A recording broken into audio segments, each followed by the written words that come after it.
Había recibido un reloj para su 10º cumpleaños. Era un reloj de mano plástico, común y corriente en todos los sentidos, con la excepción de que iba en cuenta regresiva. Esta es la cantidad total de tiempo que te queda en el mundo, hijo. Úsalo sabiamente. Y, en efecto, lo hizo. A medida que el reloj contaba los segundos, el chico, ahora vuelto hombre, vivía su vida al máximo. Escaló montañas y nadó océanos. Conversó, rió y amó. El hombre nunca tuvo miedo, pues sabía con exactitud cuánto tiempo le quedaba. Al final, el reloj comenzó su conteo final. El anciano se puso de pie contemplando todo lo que había hecho, todo lo que había construido. 5.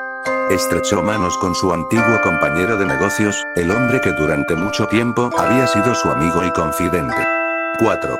Su perro llegó y lamió su mano, ganándose una palmadita en la cabeza por su compañía. 3. Abrazó a su hijo, sabiendo que había sido un buen padre. 2. Besó a su esposa en la frente una última vez. 1. El hombre sonrió y cerró sus ojos. Entonces, nada pasó. El reloj pitó una vez y se apagó. El hombre se quedó de pie ahí mismo, bastante vivo. Uno pensaría que en ese momento debió de haber estado encantado. En cambio, por primera vez en su vida, el hombre tenía miedo.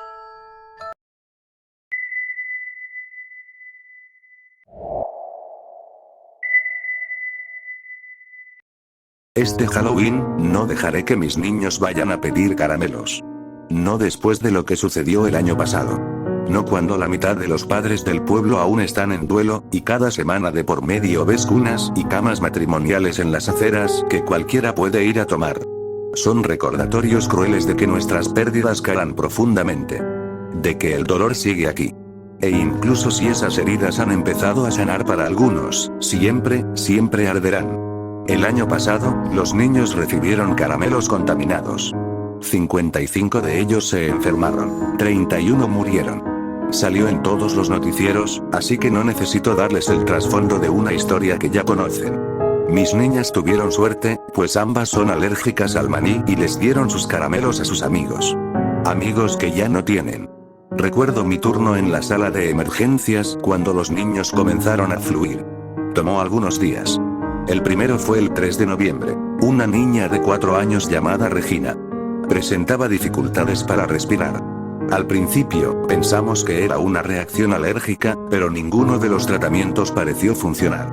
A medida que empeoraba, no fue hasta que le hicimos una endoscopía para ver dentro de sus pulmones que nos dimos cuenta de lo que estaba sucediendo. Pero, para entonces, era demasiado tarde. Murió en el quirófano. 3 chicos más llegaron esa noche. Todos murieron. Al día siguiente, el flujo se convirtió en un raudal. Niños mayores se unieron a los más jóvenes con dificultades en su respiración. Estos parecían estar en peor condición que los niños de la noche anterior.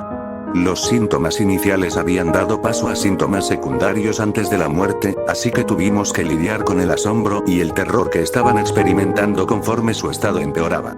Los representantes del Centro de Control de Enfermedades llegaron poco después de que 10 más habían muerto.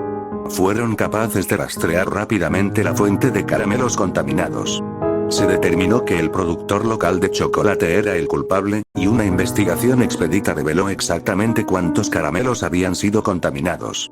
El negocio fue clausurado. Los dueños aún están atascados en salas de corte por su negligencia y negativa a acatar las medidas de protección apropiadas en sus importaciones. Como dije, después de todo este tiempo, el incidente aún está fresco en la mente de demasiadas familias.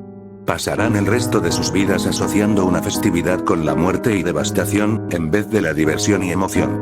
Por respeto hacia ellos, son pocas las cuadras que han sido decoradas para Halloween. Hay algunas calabazas en los escalones de las puertas, pero ninguna exhibición real. Bueno, hubo una familia japonesa que se había mudado al pueblo en agosto. Desconocían la mayor parte de las circunstancias que giraban en torno a la tragedia. Habían comprado la casa que quedaba frente a la mía. Estando emocionados por celebrar Halloween en Estados Unidos por primera vez, decoraron su jardín frontal con esqueletos, calabazas, monstruos y arañas. Un par de vecinos fueron a verlos al día siguiente y les explicaron cuidadosamente lo que había pasado el año anterior. Las decoraciones fueron retiradas dentro de 1 hora. No fue que alguien realmente estaba enojado porque las decoraciones estuvieran ahí. A la mayoría les parecía bien. Si solo hubiesen dejado 3 o 4 cosas, nadie se habría quejado. Vamos, las personas que tuvieron la suerte suficiente de no haber sido tocados por la tragedia incluso pudieron haber apreciado un poco del espíritu de Halloween. Pero para algunos, ver a esa cosa en específico simplemente era demasiado. Incluso en mi caso, que no perdí a nadie, me dio escalofríos cuando vi el montaje. Me hizo recordar a aquella noche del 3 de noviembre cuando llegó Regina. Recuerdo la sonda bajando por sus pulmones. Recuerdo cómo nos quedamos viendo a la pantalla con una combinación de terror y fascinación. No había sido un esqueleto o una calabaza o un monstruo lo que había matado a esos niños. Fueron las arañas. Los millones de arañas negras y diminutas cuyos huevos se encontraban en el polvo de cacao que decoraba los caramelos de chocolate y mantequilla de maní. Los niños que se habían asfixiado antes de que las arañas evacuaran sus pulmones fueron los suertudos. A quienes les tocó peor fue a los que estaban en la sala de espera o que llegaron en ambulancias, que tosían y escupían nubes de arañas a medida que morían. La familia japonesa se disculpó en abundancia mientras retiraban todas las decoraciones. Era obvio que estaban mortificados. Mientras los veía por mi ventana, noté que Ichi le gesticuló con la mano a su esposa, Ai, para que se acercara al jardín. Sus miradas se ampliaron y se llevaron una mano a sus bocas. No pude ver lo que estaban viendo, pero sabía lo que era. Desde el noviembre pasado, ha habido telarañas por todas partes. Son pequeñas, apenas del tamaño de una moneda, pero se reconoce al instante que provienen de la misma araña hondureña que fue importada accidentalmente por los dueños de la fábrica de chocolate. El pueblo está infestado con ellas. Trato de no acercarme demasiado a las esquinas y los aleros de mi casa porque sé que están aquí. Son inofensivas, pero no son más que otro recordatorio cruel. Uno de tantos. No he vuelto a tocar otro pedazo de chocolate. Me da pánico tener que usar la sonda cuando estoy trabajando en la sala de emergencias. Y casi cada noche sueño sobre cómo todo se vino abajo, solo para despertar, sobresaltado, con la sensación de arañas que se retuercen por mis pulmones y fosas nasales.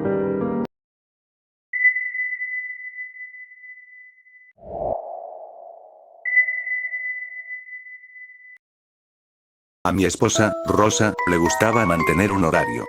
Bueno, no solo le gustaba hacerlo, tenía que hacerlo. Sin el horario, Rosa no podía funcionar. Sus padres nunca quisieron reconocer sus rarezas. Decían que habían tratado de quitárselas cuando ella era niña, y que en su mayoría había funcionado. Los padres de mi esposa no me agradaban mucho. A ella tampoco. Y esa fue la razón por la cual, en el evento de su muerte prematura, Rosa tendía a obsesionarse, y Rosa tendía a planificar. El paso 1 decía lo siguiente: no permitas que mis padres entren a la casa, subrayado 2 veces. Yo me podía reír de sus planes y notas organizadas en el refrigerador porque simplemente eran una parte de Rosa. Las alergias también eran una parte de Rosa. Una agradable tarde de verano, un avispón entró volando a nuestra cocina mientras Rosa estaba preparando el almuerzo de Alex, y la picó en el cuello. Su garganta se cerró por la hinchazón, sus labios se tornaron azules y murió en el piso de nuestra cocina. Alex estuvo sentado en su silla alta por 1 hora hasta que un vecino escuchara sus gritos y abriera la puerta trasera por la fuerza luego de que Rosa nunca contestara. Rosa me había dejado una nota 2 días antes para que revisara si había un nido en la parte trasera de la casa, pero pasé ocupado con el trabajo y me olvidé de ello. Encontré las notas de Rosa mientras estaba tratando de planificar el velorio. Querido Ti, me había escrito cuidadosamente en letras mayúsculas. Si estoy muerta, por favor adhiérete a lo siguiente. Gracias. Me reí, y luego comencé a llorar, pero leí sus instrucciones. No permitas que mis padres entren a la casa, subrayado 2 veces. Encárgate de los animales por mí. Cuéntale a Alex algo de mí cada día. Asegúrate de dejarles propina a los limpiadores. Prefieren comida. En medio de mis lágrimas, le sonreí a sus instrucciones hasta que llegué a la última. ¿Los limpiadores? No teníamos limpiadores. Nunca habíamos tenido una ama de casa o una mucama ni nada por el estilo. ¿A qué se estaba refiriendo? Le pregunté a la hermana de Rosa, Ellie, sobre ello, pero simplemente lo hizo a un lado.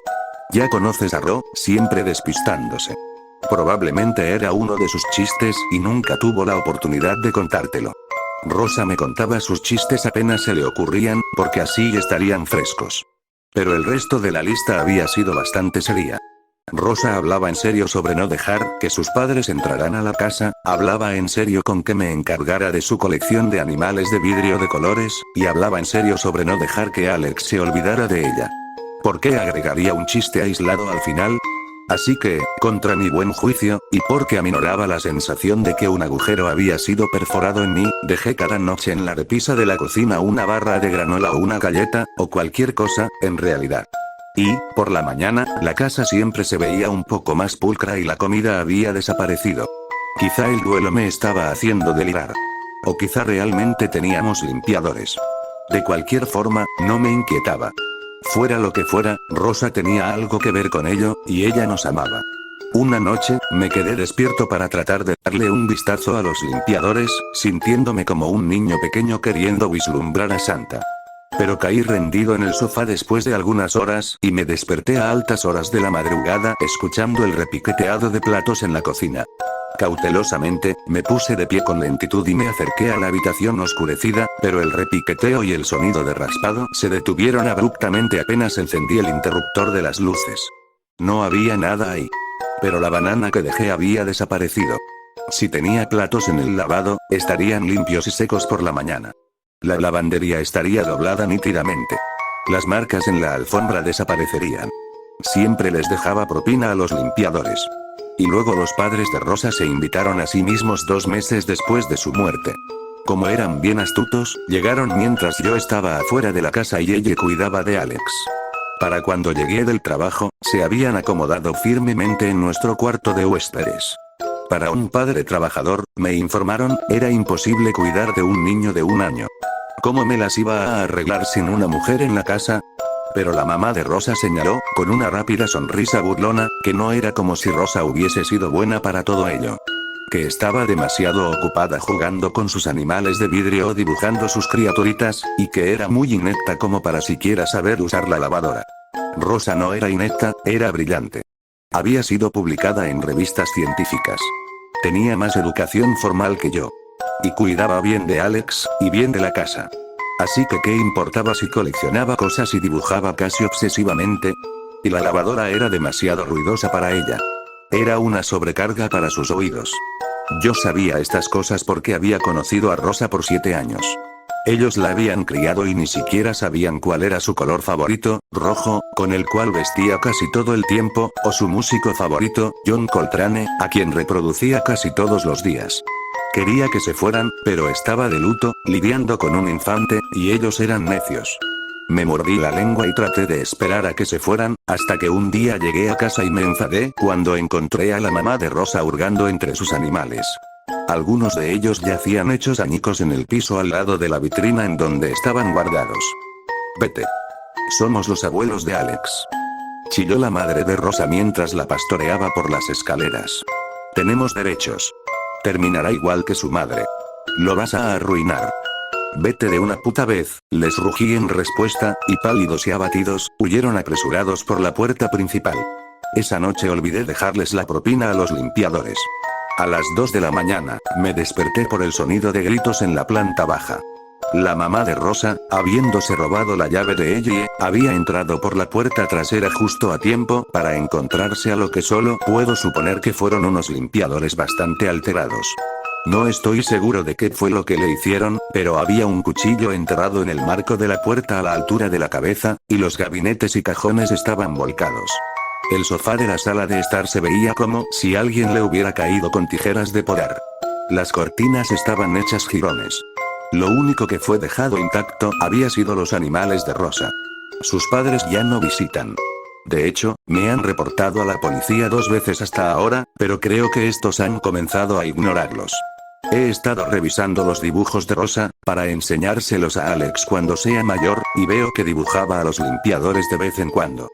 Parecen hadas, casi, pero sin alas, con ojos completamente oscuros, y tienen garras y dientes muy filosos. Aún así, creo que le tenían bastante aprecio. Rosa tenía ese efecto en las personas. Así que creo que los limpiadores será lo primero de lo que le hablaré a Alex. Además, él me puede recordar de dejarles propina. Solo por si acaso.